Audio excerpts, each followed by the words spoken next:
Hey, you're watching The Curse of Canaan, a demonology of history by Eustace Mullins. Now, I'm not going to read it to you. I'm going to present to you some highlights of the book and provide to you some commentary on the book. You are invited to read the book and you are invited to comment upon my video. I do not hold perfect analysis of his book, but I am trying to bring his book out into the open so that we can take a look at what he has written. Now, this is a review from the last video I made. It was called The Will of Canaan. These are the instructions that were left to the descendants of Ham through his son Canaan, who became the Canaanites. First, they were to love all those within the tribe, and I put their club. That's a little better understanding today than the use of tribe. And love robbery, lewdness, and hate your masters. Now, by that would be meant the two brothers of Ham and their descendants. So you're to hate the ones who are supposed to rule over you, and then never speak the truth. Now, we know that's true because you're watching this channel and you know that you're not going to get truth in your history books. You're not going to get truth in your newspaper or your news spellcasters. So we have to realize that basically we're always dealing with hoaxes and lies.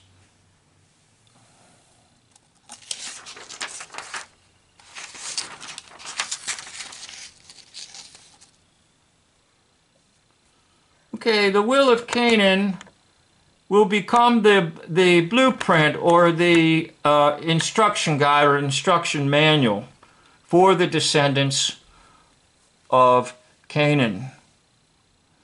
And the Will of Canaan, those 5 points I made, will be enforced in the land of Canaan.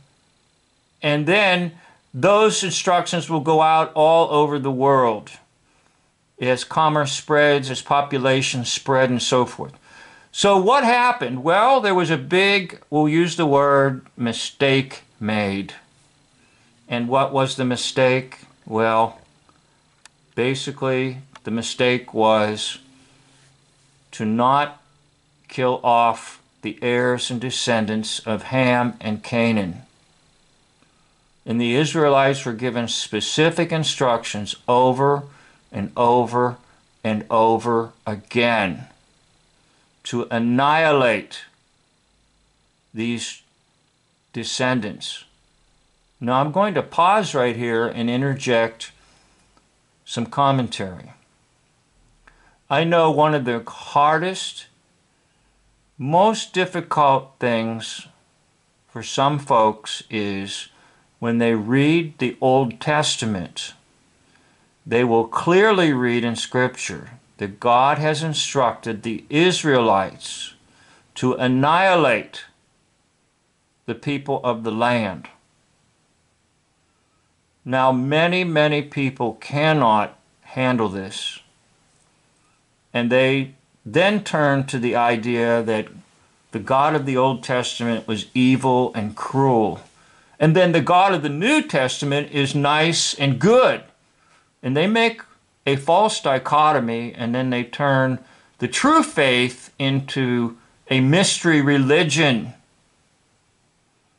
But the truth of the matter is this: the evil that came through Canaan was so great and so horrendous and filled with such abominations that the holy God had only one instruction: take them out.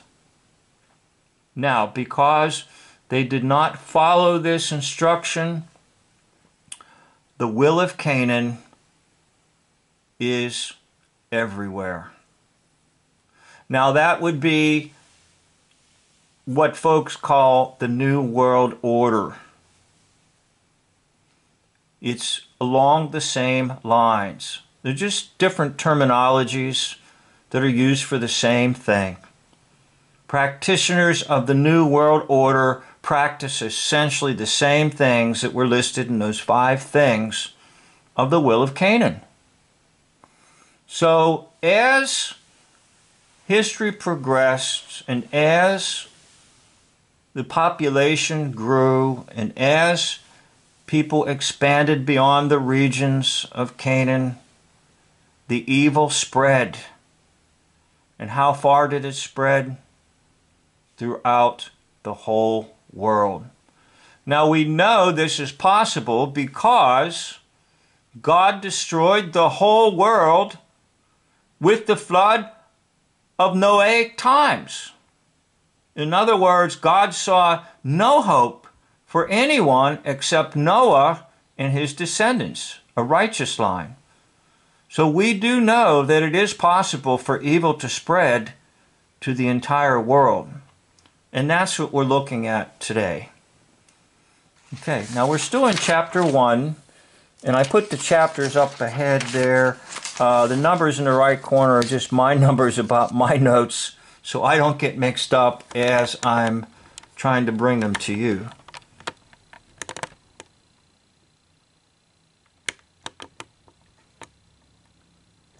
Okay, so Mullins will point out on page 18 there is a 3,000-year historical blackout. Now what does he mean by that? Well, what he means is no one is bringing out this intense battle with evil as clearly as he is pointing it out in his book. Now you might want to disagree, but I'm going to hang in there with Mullins and say, you know what, I think he's right. Nobody wants to go this far with placing the blame where it needs to be placed in the Bible on the conquest of the land and the failure of the Israelites to do properly as God instructed. So I know everybody, not everybody, but there's a lot of folks out there that are pro-Israel, and that's a whole nother video. But if you even just stop and think about what Mullins is saying, even if you believe that that's a genuine Israel, which it's not, Mullins is trying to tell you that the original Israelites failed God big time. So here's some scriptures. I won't read them. You can look them up. You can freeze this if you want and look them up. Joshua 17:13, Numbers 33, 52 to 56, and the end result of not heeding God's commands. The Canaanites live freely among the children of Israel. The children of Israel then will what? Do evil in the sight of the Lord. Judges 4, 1, 2.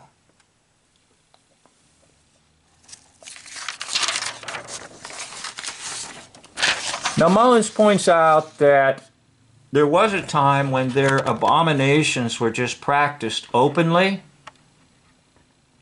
And you can read that in Psalm 106, verse 37 to 38. He points out the prohibition against intermarrying, and that we see that in Jacob in Genesis 28:1. Then he points out the prohibition against mingling, against getting to know these folks who practice these abominations. And why is that so? Because when an individual begins to see how witchcraft can bring results in people's lives, they want a part of it. And by the way, witchcraft is presented in the name of Christianity. And that's another video. That's another subject. But that's why you don't mingle. Now, please hear me out. I'm not saying that you can't witness. I'm not saying that you can't show love. But you don't mingle. You don't get involved in their practices. You don't accept their ways as good ways because they're evil. So what will happen is this. Those people that practice these things become a terror. And this is my notation there, Jeremiah 24:9. They are the true terrorists.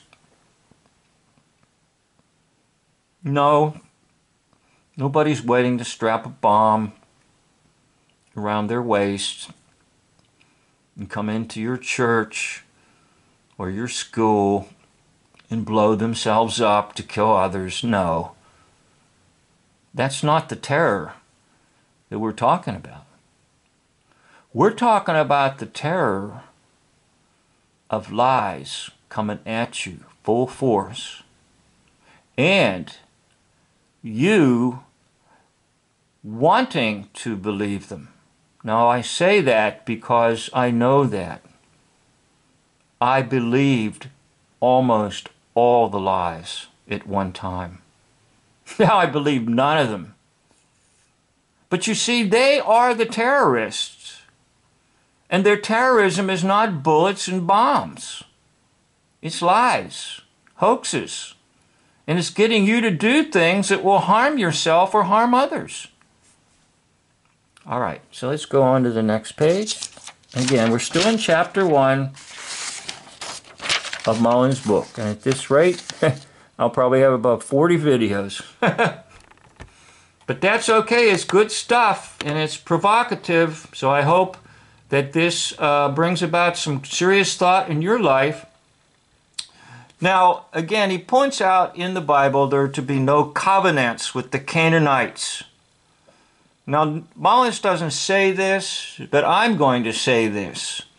This is the basis of the hoax system, of your phony driver's license with your name in capital letters. Your name in capital letters on everything that you think you own. But in all honesty, it becomes a covenant with the system of evil. Now, there are those out there that try to tell you, don't contract. And I know what they're saying. And probably, technically, they're correct. But what I'm going to tell you is this. You're not going to win. Because the devil does rule this world. And if you get stopped for speeding, and you think that after the officer handed you a ticket, you're not going to contract, you are going to get yourself fine after fine after fine smacked on you, or your corpse with the oration, and you will probably regret ever trying that nonsense. All right? So why do I take that position instead of the others? Because I'm trying to save you from a lot of nonsense and heartache and heartbreak. And here's why. Jesus said, render to Caesar what belongs to Caesar. In other words, yeah, it's a scam. Caesar was a scam. Yeah, Caesar scammed the people with his taxes. But you're helpless in this world because the devil rules this world. But then he says, render unto God what belongs to God. And you know what belongs to God? Your body, your soul, and your spirit. So, yeah, pay the man. That's right. It hurts. But never give to the man or the system your body, soul, and spirit, because they belong to God. So Mullins points out that the United Nations is part of this covenant with Canaanites, and I put United Nations scam. Mullins doesn't use the word scam. I did. Then he talks about, again, how they were to destroy the groves and the shrines and everything associated with these abominations. And guess what? They didn't. So Israel failed. Now that's why we have the world we have right now. And let me say something about this destroying the groves and the shrines. Whenever you're in a town or city in the United States, somewhere, perhaps in the heart of the town or the city, you're going to find some groves and shrines. Oh, I know. We call them a memorial to, and then they'll list all the different wars and things like that. What do you think they are?